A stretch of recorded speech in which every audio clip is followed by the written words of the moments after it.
ዋነኛው በጦርነት ምክንያት የጦርነት እየሸሹ የሄዱ በተጨማሪ ደግሞ እየተባባሰ የመጣውን የኑሮ ውድነትና ስራ እጦት ለመቋቋም አቅቷቸው የሚሄዱ ናቸው። ለዚህ ማስረጃው አብዛኞቹ ልጆች ከትግራይ ከአማራ ክልልና ከኦሮሚያ ክልል የሚሄዱ ወጣቶች ናቸው። what do they have in common? እነዚህ ሶስቱ ክልሎች ጦርነትና ጦርነት የወለደው አስከፊ ድህነት ነው እና የጦርነት እስካልቆመና ኢኮኖሚው እስካላንሰራራ ድረስ ሳድሊ እንደዚህ ሀገራቸው ላይ በጦርነት ይረክፋሉ፣ ራብ ይረክፋሉ። ከዛ ለማምለጥ ሲሄዱ ደግሞ በጦርነት ይረክፋሉ። ይሄ ይቀጥላል። ለዚህ ነው ለውጥ ማምጣት አስፈላጊ ሆኖ የሚታየው። ነፍስ ይማር፣ ቤተሰቦቻቸውንም አላህ ያበረታታቸው እላለሁ። ኢትዮጵያ አሁን ያለችበት የዲፕሎማሲ ውድቀት it's incredible። ኢትዮጵያ ያኔ እኛ ውይይት ስናደርግና ፓርን ስናደርግ ገና ነበር እየጀመረ ያለው። ኢንፋክት ኖቤል ሽልማት የተገኘበት ብዙ ነገር የሚደረግበት ጊዜ ነበር። ከዛ ወዲህ ግን አንከር ስቴት ወይም የዛ አካባቢ የጸጥታና ደህንነት ምሰሶ ተብላ በመስራቅም በምዕራቡም የሚፎካከሩባት ሊዛመዷት የሚፎካከሩባት ሀገር ዛሬ ውልቅልቋ ወጥቶ የአካባቢው የጸጥታ ችግር አምራችና አከፋፋይ ኤክስፖርተር ኦፍ ኢንሴኪዩሪቲ ወደሚል ገብተው ያኔ ፓራያ ስቴት ሲባሉ የነበሩ እንደ ኤርትራ አይነት የአካባቢው የመረጋጋት ተምሳሌት እየሆኑ ኢትዮጵያን ለመተካት የሚሄዱበት ኬንያ የዲፕሎማቲክ ድሮ እንግዲህ እንደምታውቀው የአፍሪካ ህብረት ስላለ ብቻ ሳይሆን ካለው ስቴት ጥንካሬ የተነሳ ኢትዮጵያ የምስራቅ አፍሪካ ዋና የዲፕሎማሲም የሴኩሪቲም ማዕከል ነበር። አሁን ግን የዲፕሎማሲ ማዕከሉ ወደ ናይሮቢ ሄዷል። የሴኩሪቲ ማዕከሉ ወደ ተለያየ አካባቢ ነው እየሄደ ያለው። ድሮ ሶማሊያን ለማረጋጋት ኢትዮጵያ ነበረች የምትጠራው፣ ሱዳን ለማረጋጋት ኢትዮጵያ ነበረች የምትጠራው፣ ደቡብ ሱዳን ለማረጋጋት ኢትዮጵያ ነበረች የምትጠራው። ዛሬ ሱዳን ሲጠራ ኢትዮጵያ ያለመረጋጋቱ አካል ተብላ ነው የምትጠራው። ከጅቡቲ ጋር ግጭት ነው ያለው፣ ከሶማሊያ ጋር ግጭት ነው ያለው፣ ከኬንያ ጋር ፈዘዝ ያለ ግንኙነት ነው ያለው፣ ከሱዳን ጋር የግጭቱ አካል ነው ያለው፣ ከኤርትራ ጋር ወደ ጦርነት እያቀናን ያለበት ቦታ ነውና ሁሉም መለኪያ ስታየው አሁን ያለው ኢትዮጵያ የዛሬ 5 ዓመት ካለው በጣም የተዳከመ ኢኮኖሚያዊ፣ ማህበራዊና ፖለቲካዊ እንዲሁም የጸጥታ ሁኔታ ነው ያለው። በፍጹም በቃ በአገር ጉዳይ ተገናኝተን ለመነጋገር የሚያስችለን የጋራ ጉዳይ እንደሌለን ተደርጎ በአንድ በኩል በገዢው ፓርቲና በደጋፊ በሌላ በኩል ደግሞ በተቃዋሚው ጎራ እንዴት ሁለቱ ይገናኛሉ ተብሎ ትልቅ አቧራ ነበር የጨሰው። የዛሬው ውይይታችንም ገዢውን ፓርቲ ምናልባት በተመሳሳይ ሁኔታ ሊያስደነግጥ እንደሚችል እገምታለሁ። ይሄ ንግግር ምንም ያን ያህል የተለየ ንግግር አይደለም፣ ግን ያን ያህል ለመናገር የሚያስገድድ ነው የነበረው እና ያኔ ብዙ ጫጫታ ተፈጥሮ ነበረ በመንግስት ዙሪያ ብቻ ሳይሆን በተቃዋሚውም ጭምር። እኔ እርግጠኛ ነኝ አሁን የመንግስት ኃይሎች መንጫጫታቸው አይቀርም። ተቃዋሚው ግን የሚደነግጥ አይመስለኝም። አሁን እንደውም ደስ የሚለው ይመስለኛል። የሚጠብቀው ነገር ነው ብዬ አምናለሁ። ይሄ ለውጡን ያሳያል። ያኔ በመካከላችን አሉ የምንላቸው የፖለቲካ ቅራኔዎች፣ ችግሮች ከአሁኑ ጋር ሲነጻጸር ኦልሞስት ኢምንት ነበሩ ማለት ይቻላል። ቅልጦት ሆነዋል። አሁን እድሜ ለፒፒ በዛ ጊዜ የነበሩትን ልዩነቶች አሁን ቅልጦት አድርጓቸዋል። እና እኔ ሁለት ነገሮችን በማየት ያኔ የነበርንበት ጊዜና አሁን ያለንበትን ሁኔታ ማነጻጸር የሚቻል ይመስለኛል። ያኔ አሁን ስናነሳ የነበረው ነገር በስልጣን ላይ የነበረው መንግስት በህገወጥ መንገድ ስልጣኑን ማራዘም የለበትም የሚል ነበር። ይሄ አደገኛ አካሄድ። ለምን በዛን ወቅት በስልጣን ላይ የነበረው አካል ኢትዮጵያን ወደ በጎ አቅጣጫ ይለውጣል ተብሎ ተስፋ የተጣለበት አካል ነው የነበረው። ይሄ አካል ህግን ጥሶ የራሱን ስልጣን በህገወጥ መንገድ ማራዘም ከቻለ ወደፊት ትልቅ አደጋ ይዞ ይመጣል የሚል እምነት ስለነበረ አንደኛ የህግ መጣስን ነው ስንቃወም ነበር። ሁለተኛ ከዚሁ ጋር ተያይዞ ይሄ በበጎ መንፈስ ህዝቡ ያየው የለውጥ ሂደት ሊኮላሽ ይችላል፣ ሊጨናገፍ ይችላል የሚል ስጋት ነው የነበረው። የለውጥ ሂደት አሁን ከህግ የበላይነት ጥያቄ ከለውጥ ሂደት መስመርና መጨናገፍ ጥያቄ አልፈን እንደ አገርና ህዝብ መንግስት ኖሮን እንቀጥላለን ወይስ አንቀጥልም የሚል የህልውና ፈተና ላይ ወድቀናል። እና ሰፊ ልዩነት ነው ያለው ማለት ነው። እና በርግጥም ያኔ ያነሳናቸው ስጋቶች የነበሩን ስጋቶች ምን ያህል ተጨባጭ ስጋቶች እንደነበሩ ወደፊት ሊመጣ የሚችለውን ደግሞ አደጋና ችግር አስቀድመን መገመትና ማሽተት ችለን እንደነበረ ያሳየ መድረክ ነው የሚመስለኝ እና እርግጠኛ ነኝ አብዛኛዎቹ ተመልካቾች ያን ወደ ኋላ መለስ ብለው ማስታወስና ሊወሰድ የሚገባውን ትምህርት ይወስዳሉ የሚል እምነት አለኝ እና ስፋቱ ከፍተኛ ነው ማለት እችላለሁ። ነገር ግን እንደው በዚህ አጋጣሚ ሞገስ አንዳንድ ሚዲያዎች ላይ አንዳንድ ትችቶች ከዛ መድረክ ጋር ተያይዞ ሲቀርቡ እሰማለሁ። ጀዋርና ልደቱ ከመስከረም 30 በኋላ መንግስት አይኖርም ይፈርሳል ብለዋል እየተባለ ሲነገር እሰማለሁ። እንደዛ አላልንም እኛ ልንልም አንችልም። ያለው ህጋዊ የሚባል መንግስት አይኖርም ነው ያለው እንጂ በህገወጥ መንገድ መንግስት ሊቀጥል እንደሚችል እናውቅ ነበር፣ በግልጽም ስንናገር ነው የነበረው። ይሄን ሁኔታ ግን በተዛባ ሁኔታ ወስደው የመንግስት እድሜ ከመስከረም 30 በኋላ እንደሚያልቅለት እንደሚፈርስ አድርገን ያልተገባ ግምገማ እንዳደረግን የሚናገሩ ሰዎች አሉና እንደው በዚህ አጋጣሚ ሁኔታ ጉዳዩ ስለተነሳ ማረሙ ተገቢ ነው ብዬ ነው። እኔም ለቱም አይ ቲንክ ግርማ ጉተማ መሰለኝ ኢንተርቪው ያደረገን ስናገር ያሳሰበን የሀገር ህልውና ነው የሽግግሩ ከዛም ደግሞ የሀገር ህልውና ስላሳዘበን ከመስከረም 30 በኋላ በተለይ እዛ ጊዜ ከህወሓት ጋር የነበረው ሽኩቻ እየከረረ ስለሄደ መቀሌና አዲስ አበባን የሚያስተሳስረው ህገ መንግስታዊ ሂደቱ ስለሆነ ከመስከረም 30 በኋላ የሚኖረው መንግስት በውይይትና በስምምነት ካልሆነ የሚያስተሳስረው ገመድ ይበጠሳል።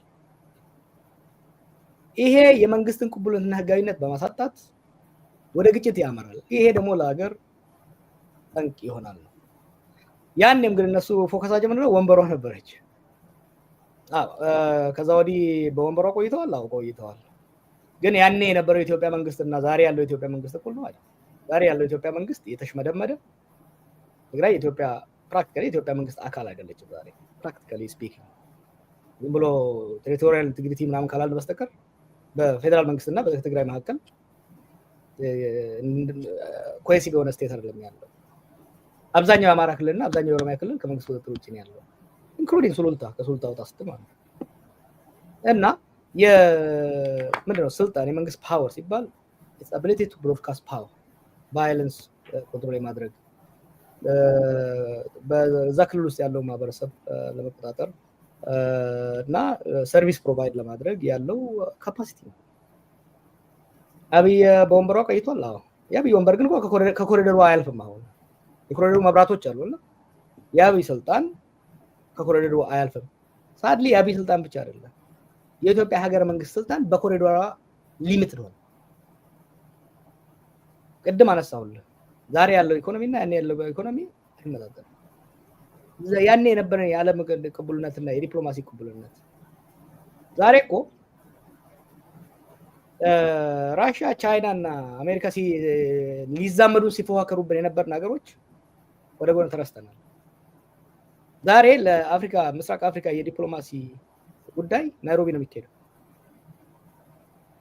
እኛ የችግር መንስኤ ሆነን ታይተናል። ዲፕሎማሲ የደረሰብን ኪሳራ ቀላል ኪሳራ አይደለም። ወንበር ይዞ መቀጠል ሊሆን ይችላል።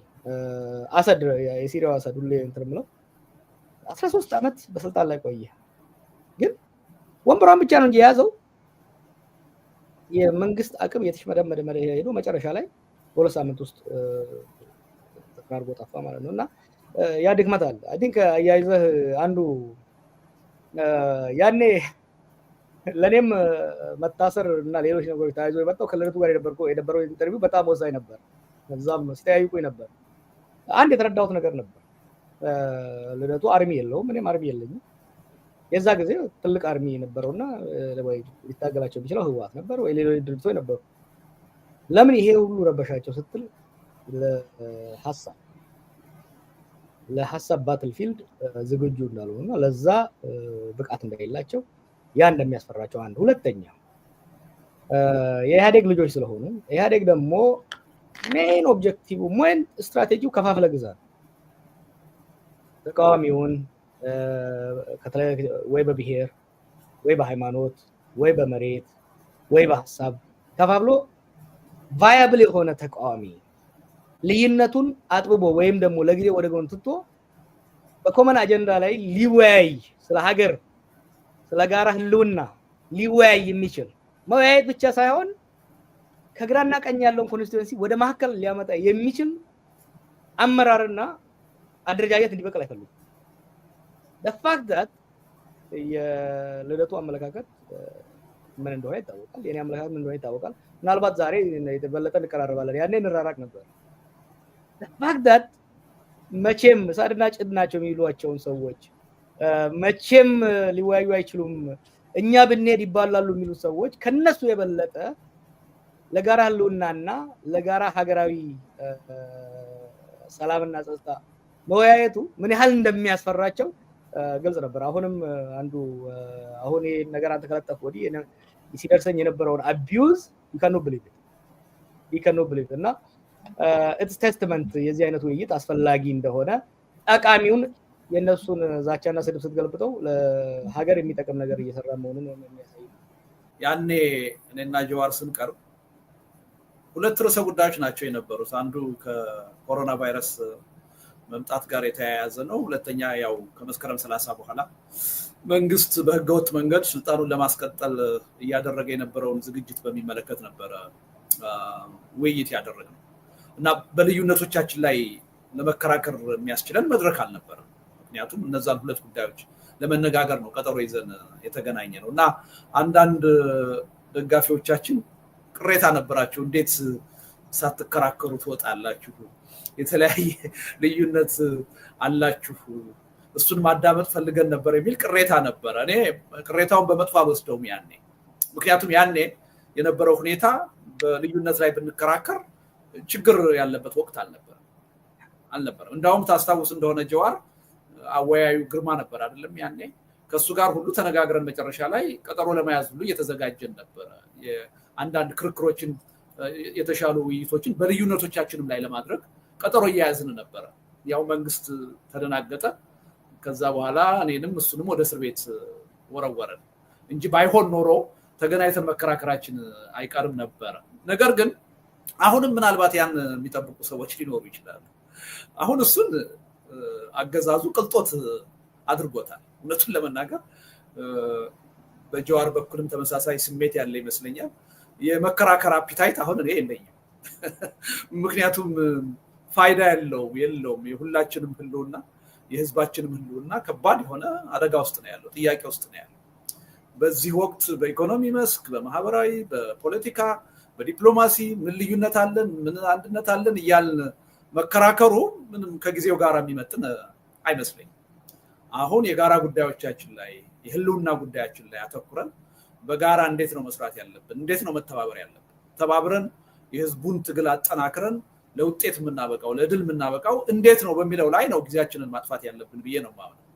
እና ምናልባት ያኔ ለምን አልተከራከራችሁም ያላችሁን ሰዎች አሁን ይሄው ሳናስበው ሁላችንም ጊዜው አለፈበት እና መከራከርን ራሱ አገዛዙ ቅልጦት አድርጎታልና እሱን ብዙ አትጠብቁ ማለት ነው። ግን በመሃል ደግሞ የሚያወያየን የሚያከራክረን ነገር ከተነሳ መከራከሩ ችግር የለውም። ዋናው ፍላጎታችን ግን እሱ አይደለም፣ ጊዜው አልፎበታል ማለት ነው። ሞገስ አንድ እዚሁ ጋር ተያይዘው የሚመጣ ነገር አለና ሰሞኑን አሁን ከወንድምህ ከኦሮሞ አብይ ልደቱ ይቀርብሃል ወይ ከልደቱ ጋር ለምን ትላለህ የሚል ጥያቄ አንስተዋልና I want to clearly respond yes ከአብይ አህመድ ልደቱ ይቀርበኛል። ልክ ልደቱ ለእነ ኢሳያስ ያኔ ያለው ለምን እኔ እስከማውቀው ድረስ ልደቱ አያሌው የኦሮሞን ህዝብ እየገደለ አይደለም፣ ህዝብ እያፈናቀለ እየዘረፈ አይደለም። እንወያይ፣ እንታረቅ፣ ሀገራችን ህዝባችንን በጋራ ውይይት እናድን ነው እያለ ያለው። አብይ አህመድ በተቃራኒው የኦሮሞን ህዝብም ሌሎች ብሔር ብሔረሰቦችንም እየጨፈጨፈ እየገደለ ሀገርን እያደህየ ሀገርን እያደማ በአለም ላይ እያዋረደን ለሁለት ዓመት ኢስት አፍሪካ ላይ ነበርኩ። የዛ አካባቢ አመራሮችን ሳገኝ ምንድነው መግቢያ ነው የምታጣውና ያ ጥያቄ ስላለ እንደው ሼም ለማድረግ የሚፈልጉት ነገር ስላለ አጌን እኔ መቼም ቢሆን ለሰላም የሚቆም ጦርነት ለማስቆም የሚቆም ለነጻነትና ለዲሞክራሲ የሚቆም ሰው ይቀርበኛል። የእናቴ ልጅ ከእናቴ አብራክ የወጣ አንድ ጡት አብረን የጠባን ሰውም ቢሆን ህዝቦችን የሚገል የሚጨፈጭፍ የሚዘርፍ ሊቀርበኝ አይችልም። ከባዕድ ከሩቅ አይደለም አንድ ሀገር የአንድ ዜጋ የአንድ ፓስፖርት ያለን ሰዎች ተውና ለምን ከቻይና አይመጣም? ለሰላም የሚቆም ለዲሞክራሲ የሚቆም ለእኩልነትና ለፍትህ የሚቆም ኃይል ይቀርበኛል ለማለት ያህል። በጣም ጥሩ። እግረ መንገዱንም ያነሳው ነገር ቀድማችሁ ነካካችሁት ጥያቄ አለ። እንግዲህ ኢምፕሊሲትሊ የተስማማችሁ መስሎኝ ነው። አሁን የገጠመን የፖለቲካ ቀውስ አቶ ልደቱ የህልውና አደጋ ብሔራዊ ህልውና አደጋ አድርጎ ነው ብሔራዊ የሚለውን እኔ የተጠቀምኩት ሀገራዊ ህልውና አደጋ ነው ብሎ ነው። ስለዚህ የግለሰብም የቡድንም ሳይሆን በአገር ደረጃ ነው ህልውና አደጋ የገጠመን፣ መፍትሄውም በዛው ልክ ነው መሆን ያለበት የሚል ከዓመት በፊት ጽፏል። አሁን በተደጋጋሚ እየጻፈ ነው። ምናልባት ጀዋር በተደጋጋሚ ስትናገር የነበረው የዚህ መንግስት ባህሪ ከዛም አልፎ ደግሞ በኦሮሞ ህዝብ ላይም ሲያደርስ የነበረውን ባለፈውም ውይይት ላይ ስትናገር ነበር በተገናኛችሁት መድረክ ላይ። አንተ ትጋራዋለህ ወይ? አሁን የገጠመን ኮሌክቲቭሊ የህልውና አደጋ እንደገጠመን ትጋራለህ ወይ? ወደ ለመሸጋገር ስለፈለጉ ይሄን ነው። አዎ ማለት አሁን የገጠመንን ችግር እንዴት ነው ማለት ነው ሰብሰብ አድርገን ብንገልጸው ታግ ስም ብንሰጠው። እንዴ ባለፈው መጀመሪያ ኢንተርቪው መስጠት ሲጀምር ከአንተ ጋር ስንወያይ ያልኩት ተረት ነበር አይደል? መታጅሩት ሩፈ መረን በአለ ጭንቅላት ላይ ነው ጥምጣም ተጠመጠመው። ቀደም እኮ ልደቱ ቅንጦት ናቸው እና ልደቱ በህገ መንግስት ጉዳይ ብንከራከር በጣም ደስ የሚል ክርክር እናደርጋለን። ምን ጥያቄ የለውም። ልዩነቶች አሉን። እነዛም መከራከር ፈልጋለሁ አንድ ቀን። I want to debate, I want to negotiate። እነዛም መከራከር ፈልጋለሁ። ዛሬ ግን እንደዚህ አይነት ክርክሮች መግባት ቅንጦት ብቻ ሳይሆን አደገኛም ነው። ገደል እየገባ ያለ አውቶቡስ ውስጥ ሙዚቃውን ቀይርልን አይነት ክርክር። ሙዚቃው የፍቅር ይሻላል የሽለላ እንደማለት ነው። አሁን እኮ ያለው የሀገርና የህዝብ የህልውና ስለ የመፈክር አይደለም። ይሄ ሌላ ጊዜ ነው የሚባለው አይደለም። ሀገር የመፍረስ ህዝብ የመበታተን በአንድ ጊዜ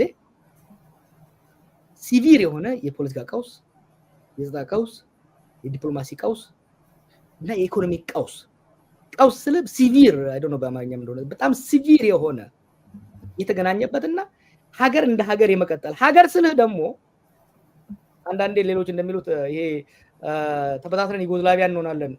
እኔና ልደቱ የዛሬ 5 ዓመት ስንወያይ ዩጎዝላቪያን ለማስቀረት ነበር። ዛሬ ዩጎዝላቪያ በመንጣሙ you cannot get it. People should be very serious. ኢትዮጵያ አሁን ባለችበት ሂደት ዝም ከተባለ ዩጎዝላቪያ አይደለም የምትሆነው፣ ብትንትን ነው የሚለው። ከፎቅ እንደተወረወረ ማሰሮ ነው የሚሆነው። ክልሎች ራሳቸውን ችለው ዩጎዝላቪያ እንደወጣችው ሰው ከተጨራረሰ በኋላ ሪፐብሊኮች የሚወጡበት ሁኔታ አይደለም ያለውና ኦፍ ኮርስ ያለው ሲቪር የሆነ በጣም ሲሪየስ የሆነ የህልውና አደጋ እንደሆነ ምንም የሚያከራክር አይደለም። ጥሩ እንዲሁ አዝኖት እንድትሰጥ ነው። ኦልሬዲ በውይይታችሁ ያንን ኢምፕሊሲትሊ ያልኩት ነው ግልጽ ስለሆነ ልደቱም እየተላለቁ ከመፍረስ የሚል ነውና እንደውም የሚመሳሰል መሰለኝ። አንተም ከ7ኛ ፎቅ ላይ እንደተወረወረ ማሰሮ ነው የሚሆነው። ኢቭን ፍርስራሹም የሚተርፍ የሚጠቅም አይሆንም የሚል ነው። ምናልባት ልደቱ ከዚህ ጋር ሪሌት ታደርጋለህ? አንተ የተጠቀምከው ከዚህ ጋር ተመሳሳይ ናቸው? ያው ብዙ ጊዜ ምለው ነገር ነው፣ ብዙ ጽፌበታለሁ። እየተላለቁ የሚለው እንዲሁ ዝም ብሎ መፍረስ አይደለም። እንዲሁ እውነቱን ለመናገር አንዳንድ ጊዜ ተናግሬዋለሁ። የምፈልገው አይደለም የኢትዮጵያ አንድነት እንዲቀጥል እፈልጋለሁ። ነገር ግን ኢትዮጵያውያን በሰላም ተለያይተን 3 እና 4 ሀገር ሆነን በጥሩ ጉርብትና መኖር የምንችልበት እድል ቢኖር ሳልፈልገውም እንደ አማራጭ ልቀበለው ይችላል። ሳልፈልገው። ምክንያቱም አሁን ከፊታችን እየመጣ ያለ ነገር ጀዋር እንዳለው እንደ ዩጎዝላቪያ የመሆን እድል አይደለም። ዩጎዝላቪያ ተለያይተው 5-6 ሀገር ሆነው መቀጠል ይችላል። እኛ በዛ ደረጃም መቀጠል አንችልም። ስለዚህ እየተላለቁ የሚለው ነገር ያለ ምክንያት አይደለም፣ ከመፍረስም በላይ ነው። እንዲሁ የሀገርና የመንግስት ህልውና ብቻ ሳይሆን ህዝባዊ ህልውናችንን ነው ያለንበት። ደግሞ የጂኦፖለቲክስ ደግሞ ፖዚሽን በጣም ከባድ ነው። ዙሪያችን እሾህ ነው። እንዲሁ በቀላሉ ተሰደን መውጣት እና ከችግሩ ማምለጥ እንኳን የምንችልበት እድል የለንም። የኛ ሀገር ሁኔታ በጣም ከባድ ነው እና እሱን ለማሳየት ነው። እና አሁን ያለንበት ሁኔታ ሌላ ቃልም ቢኖር ከህልውና በላይ ሊገለጽ የሚችል እና አሁን አጠቃላይ ሀገሪቱ ወደ ጦርነት ውስጥ የገባችበት መንግስት አጠቃላይ በሀገሪቱ ኦልሞስት ቁጥጥር ያጣበት ህግና ሰላምን መረጋጋትን ማስፈን ያልቻለበት እና ኃላፊነቱን ስልጣኑን ረስቶ የኮሪደር ስራ እና ችግኝ ተከላ ላይ የሚውልበት ሁኔታ ነው ያለው። ሀገሪቱ ግን በእያንዳንዱ ቀን በመፍረስ ሂደት ላይ ነው ያለችው። ወደፊት ትፈርሳለች አይደለም፣ ወደፊት እልቂት ይመጣል አይደለም። አሁን በመፍረስ ሂደት ላይ ነው። አሁን በመተላለቅ ሂደት ላይ ነው። ይሄን ጉዳይ ማስቆም እንችላለን ወይ ነው ጥያቄ።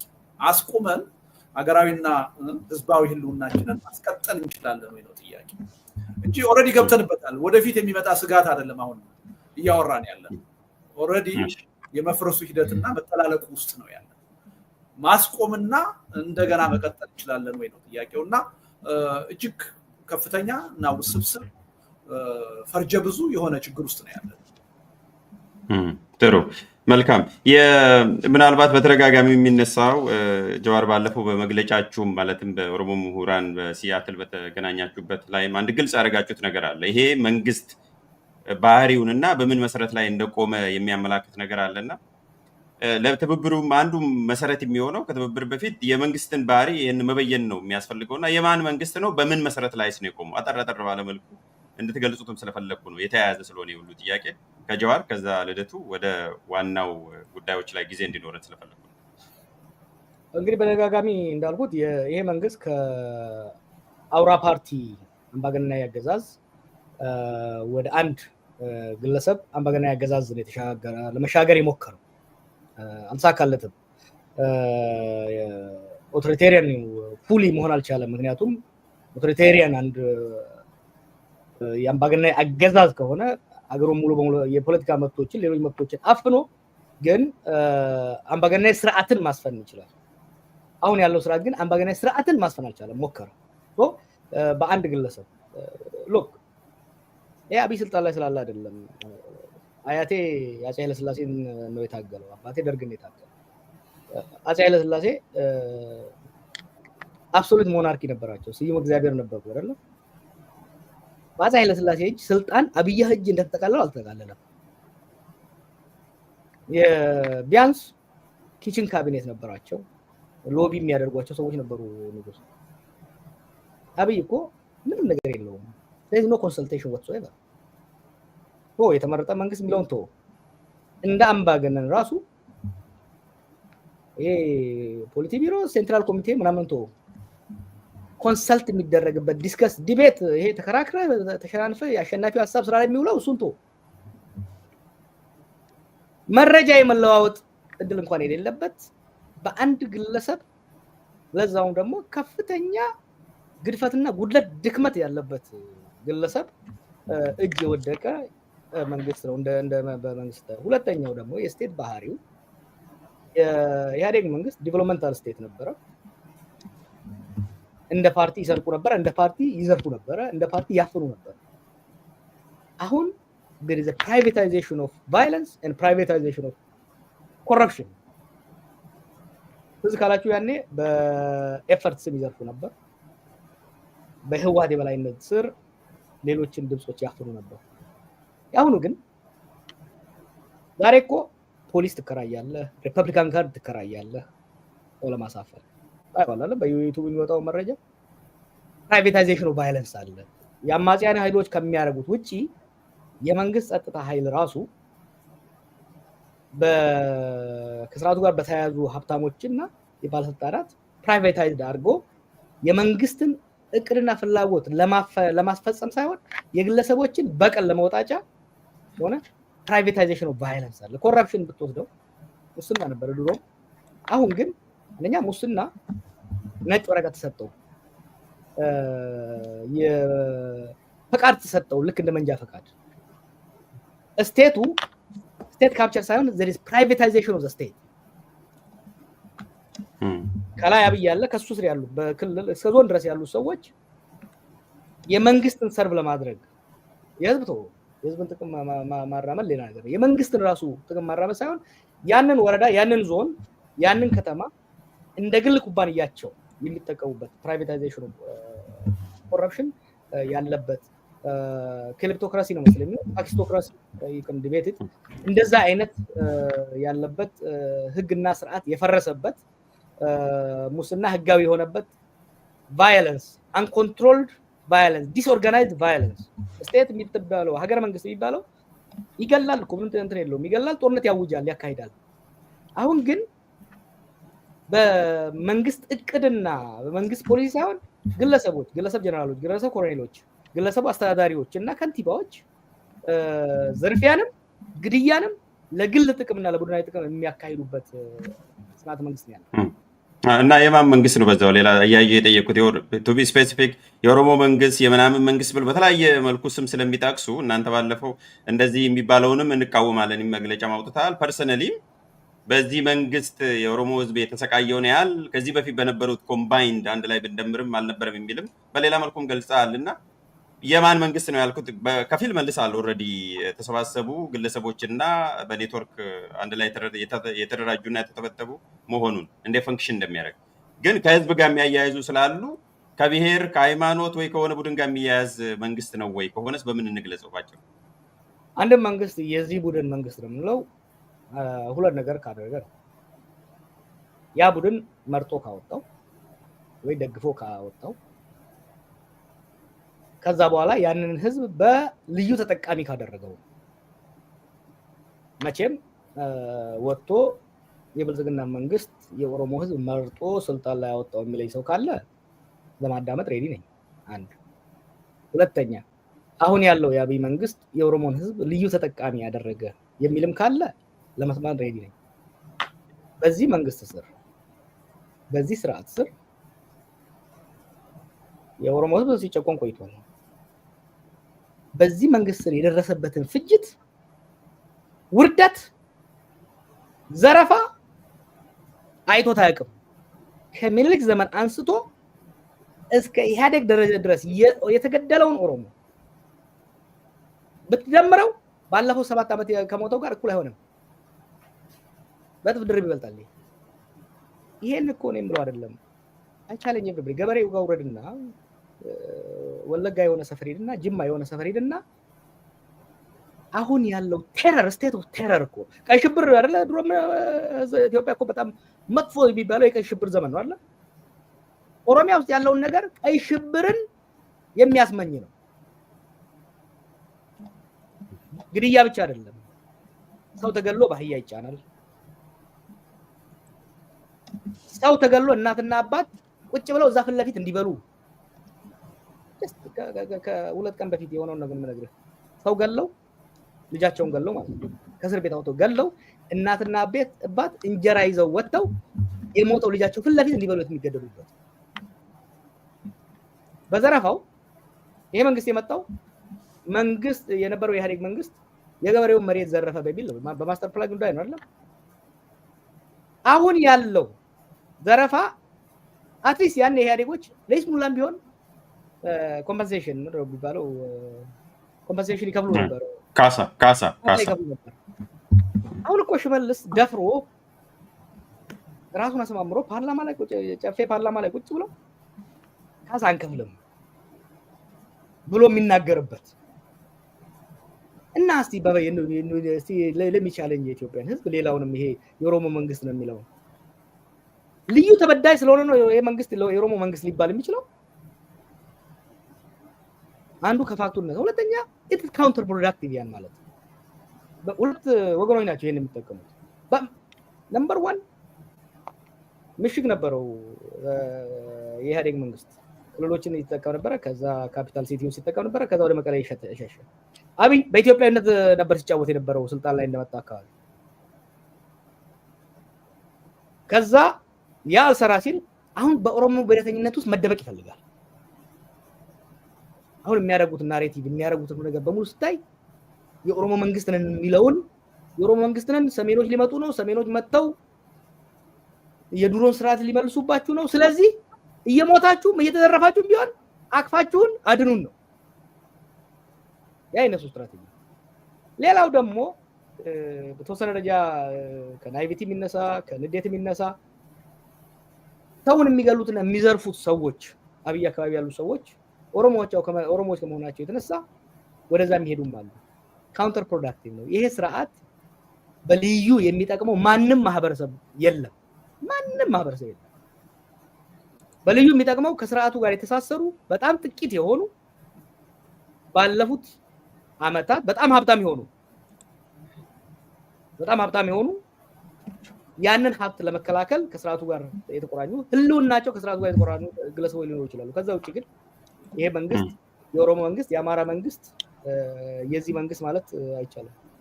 እሺ አመሰግናለሁ። ልደት እዛው ላይ ጨምርልንና ድንገት የሚጨምረው ነገር ሁለቱ ጉዳይ ላይ ሀሳብ ለመስጠት አንደኛ የማን መንግስት ነው የሚለው እኔ በኢትዮጵያ ታሪክ ማንኛውንም ህዝብ ወክሎ መንግስት ሆኖ የሚያውቅ አካል ኖራል ብዬ አላምንም። የለም፣ ጥንትም አልነበረም፣ አሁንም የለም። በአንድ መንግስት በተለየ ሁኔታ ተጠቅሞ የነበረ ህዝብም የለም። ሁሉም የኢትዮጵያ ህዝብ ተጨቋኝ ነው የነበረው። እንደየአካባቢው ደረጃው ሊለያይ ይችላል። ሁሉም ኢትዮጵያዊ ተጨቋኝ ሆኖ ነው እና የተፈራረቁት አምባገነኖች ሁሉ አገዛዞች ሁሉ ማንንም ህዝብ የሚወክሉ አይደለም፣ ድሮም ዛሬ። እና ይሄ ምንም በግልጽ መታወቅ ያለበት ጉዳይ። ምናልባት ልዩ የሚያደርገው ምንድነው? የአሁኑ አምባገነን የአሁኑ በስልጣን ላይ ያለ አገዛዝ ከቀድሞዎቹ በተለየ እኔ የከሌ ህዝብ መንግስት ነኝ ብሎ ለማጭበርበር ይሞክራል። የተለየ የሚያደርገው ይሄ ይመስለኛል፣ ይሉንታ ስለሌለ